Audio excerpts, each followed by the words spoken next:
الحمدللہ، اللہ تعالیٰ کا لاکھ لاکھ شکر ہے کہ ہم اپنی یاد کی توفیق اور موقع عطا فرمایا۔ لاکھوں اور کروڑوں درود حضرت محمد مصطفیٰ صلی اللہ علیہ وآلہ وسلم پر،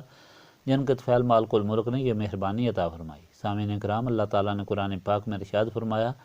اعوذ باللہ من الشیطان الرجیم، بسم اللہ الرحمن الرحیم، الف لام را، کتاب انزلناہ الیک لتخرج الناس من الظلمات الی النور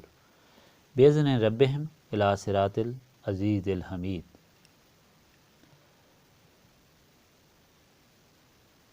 اللہ الذی لہ ما فی السماوات و ما فی الارض وویل للکافرین من عذاب شدید۔ للذین یستحبون الحیاۃ الدنیا علی الآخرۃ ویصدون عن سبیل اللہ ویبغونہا عوجا اولئک فی ضلال بعید وما ارسلنا من رسول الا بلسان قومہ لیبین لہم فیضل اللہ من یشاء ویہدی من یشاء وہو العزیز الحکیم۔ وَلَقَدْ أَرْسَلْنَا مُوسَىٰ بِآیاتِنَا أَنْ أَخْرِجْ قَوْمَكَ مِنَ الظُّلُمَاتِ إِلَى النُّورِ وَذَكِّرْهُم بِأَيَّامِ اللَّهِ إِنَّ فِي ذَلِكَ لَآيَاتٍ لِكُلِّ صَبَّارٍ شَكُورٍ۔ وَإِذْ قَالَ مُوسَىٰ لِقَوْمِهِ اذْكُرُوا نِعْمَةَ اللَّهِ عَلَيْكُمْ إِذْ أَنْجَاكُم من آل فرعون یسومونکم سوء العذاب ویذبحون ابناءکم ویستحیون نساءکم وفی ذالکم بلاء من ربکم عظیم۔ وَإِذْ تَأَذَّنَ رَبُّكُمْ لَئِن شَكَرْتُمْ لَأَزِيدَنَّكُمْ وَلَئِن كَفَرْتُمْ إِنَّ عَذَابِي لَشَدِيدٌ۔ وَقَالَ مُوسَىٰ إِن تَكْفُرُوا أَنْتُمْ وَمَنْ فِي الْأَرْضِ جَمِيعًا فَإِنَّ اللَّهَ غَنِيٌّ حَمِيدٌ۔ أَلَمْ يَأْتِكُمْ نَبَأُ الَّذِينَ مِنْ قَبْلِكُمْ قَوْمِ نُوحٍ وَعَادٍ وَثَمُودَ وَالَّذِينَ مِنْ بَعْدِهِمْ لَا يَعْلَمُهُمْ إِلَّا اللَّهُ جَاءَتْهُمْ رُسُولُهُم بِالْبَيِّنَاتِ فَرَدُّوا أَيْدِيَهُمْ فِي أَفْوَاهِهِمْ وَقَالُوا إِنَّا كَفَرْنَا بِمَا أُرْسِلْتُمْ بِهِ وَإِنَّا لَفِي شَكٍّ مِّمَّا تَدْعُونَنَا إِلَيْهِ مُرِيبٍ۔ الف لام را، یہ کتاب ہے، ہم نے اتارا اسے آپ صلی اللہ علیہ وآلہ وسلم کی طرف تاکہ آپ صلی اللہ علیہ وآلہ وسلم لوگوں کو نکال لیں اندھیروں سے نور کی طرف ان کے رب کے حکم سے، اس عزیز و حمید اللہ تعالیٰ کے راستے کی طرف جس کی ملکیت میں ہے جو کچھ آسمانوں اور جو کچھ زمین میں ہے، اور بربادی ہے کفار کے لیے سخت عذاب کے باعث جو پسند کرتے ہیں دنیاوی زندگی کو آخرت پر اور دوسروں کو روکتے ہیں اللہ تعالیٰ کی راہ سے اور چاہتے ہیں کہ اس سیدھی راہ کو ٹیڑھا کریں۔ یہ لوگ بڑی دور کی گمراہی میں ہیں، اور ہم نے نہیں بھیجا کسی رسول کو مگر اس قوم کی زبان کے ساتھ تاکہ وہ کھول کھول کر بیان کرے ان کے لیے، پس گمراہ کرتا ہے اللہ تعالیٰ جسے چاہتا ہے اور ہدایت بخشتا ہے جسے چاہتا ہے، اور وہی سب پر غالب اور بہت دانا ہے۔ اور بے شک ہم نے بھیجا موسیٰ کو اپنی نشانیاں دے کر تاکہ وہ نکالیں اپنی قوم کو اندھیرے سے روشنی کی طرف، اور یاد دلاؤ ان کو اللہ تعالیٰ کے دن، یقیناً اس میں نشانیاں ہیں ہر ہمت والے صبر کرنے والے شکر گزار کے لیے۔ اور جب کہا حضرت موسیٰ نے اپنی قوم کو کہ یاد کرو اللہ تعالیٰ کی نعمت کو جو تم پر ہوئی جب اس نے نجات دی تمہیں فرعونیوں سے، پہنچاتے تھے تمہیں سخت عذاب، ذبح کرتے تھے تمہارے بیٹوں کو اور زندہ چھوڑتے تھے تمہاری عورتوں کو، اور اس میں بڑی بھاری آزمائش تھی تمہارے لیے تمہارے رب کی طرف سے۔ اور یاد کرو جب مطلع فرمایا تھا تمہارے رب نے تمہیں کہ اگر تم شکر ادا کرو گے تو میں اپنی نعمتوں میں اضافہ کروں گا، اور اگر انکار کرو گے تو میرا عذاب بہت سخت ہے۔ اور حضرت موسیٰ نے کہا کہ اگر تم اور جو زمین میں ہے سب اللہ تعالیٰ کی ناشکری کریں تو اللہ تعالیٰ بے شک بے پرواہ اور سب تعریفوں کا مالک ہے۔ کیا تمہیں خبر نہیں پہنچی ان قوموں کی جو پہلے گزر گئی، جیسے قوم نوح، عاد اور ثمود، جو لوگ ان کے بعد گزرے ہیں؟ نہیں جانتا انہیں مگر اللہ تعالیٰ لائے تھے ان کے پاس ان کے رسول روشن دلیلیں،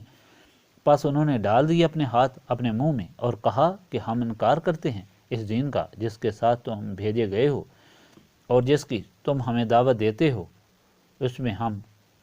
شک میں ہیں جو تذبذب میں ڈالنے والا ہے۔ ایسے پہلے آپ سن چکے ہیں کہ جب اللہ تعالیٰ کے پیارے رسول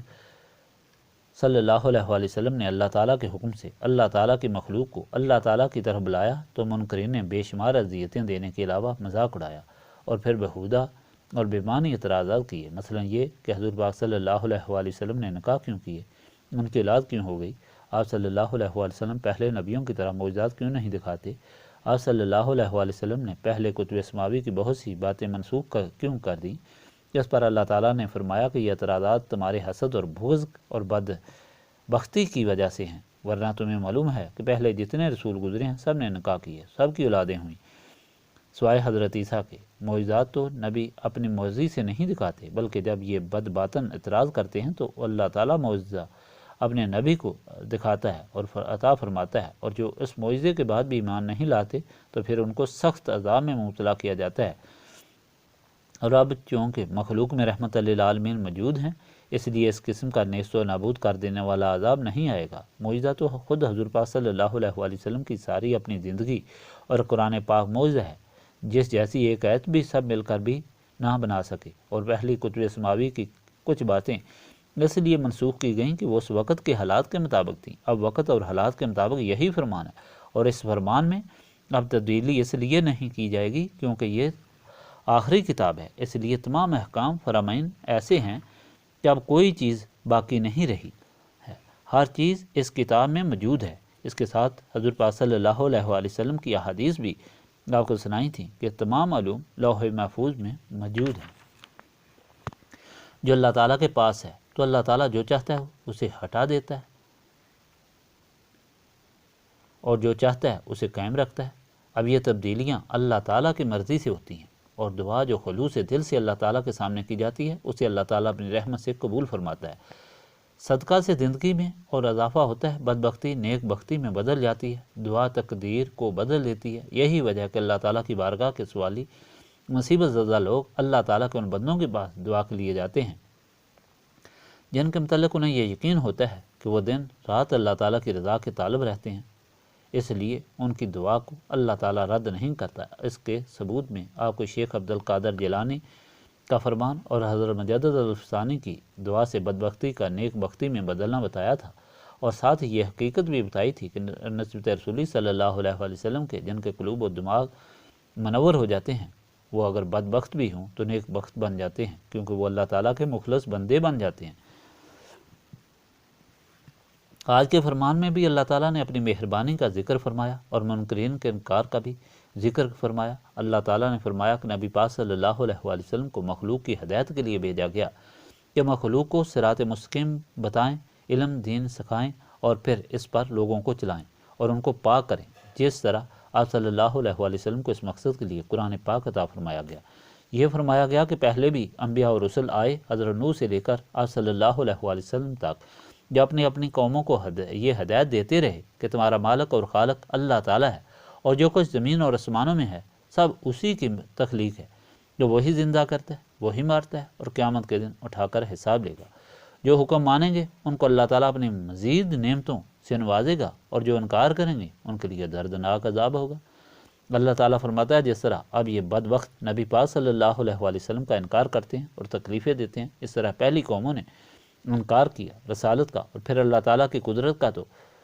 ان کے لیے عذاب ہے، اور سب منکرین کے لیے بھی عذاب ہے۔ اللہ تعالیٰ نے یہ بات واضح فرما دی کہ نجات اور کامیابی اللہ تعالیٰ کے رسول صلی اللہ علیہ وآلہ وسلم کی اطاعت سے ملتی ہے، جو نسبت رسولی صلی اللہ علیہ وآلہ وسلم سے حاصل ہوتی ہے، جس کو بھی اللہ تعالیٰ نے ہدایت دی اپنے رسول صلی اللہ علیہ وآلہ وسلم کے ذریعے دی، اور جو بھی دردناک عذاب کا حقدار ہوا وہ رسول صلی اللہ علیہ وآلہ وسلم کی نافرمانی کی وجہ سے ہوا۔ گویا نسبت رسولی صلی اللہ علیہ وآلہ وسلم اللہ تعالیٰ کی بندگی اور غلامی کا عظیم ذریعہ ہے، اور اللہ تعالیٰ کی نعمتوں کا حقدار بنانے کا ذریعہ ہے، اس لیے اسے حاصل کرنا ضروری ہے، اور اس کو حاصل کرنے کے لیے سینوں کو صاف کرنا ضروری ہے، جو اس محفل کی غرض و غایت ہے۔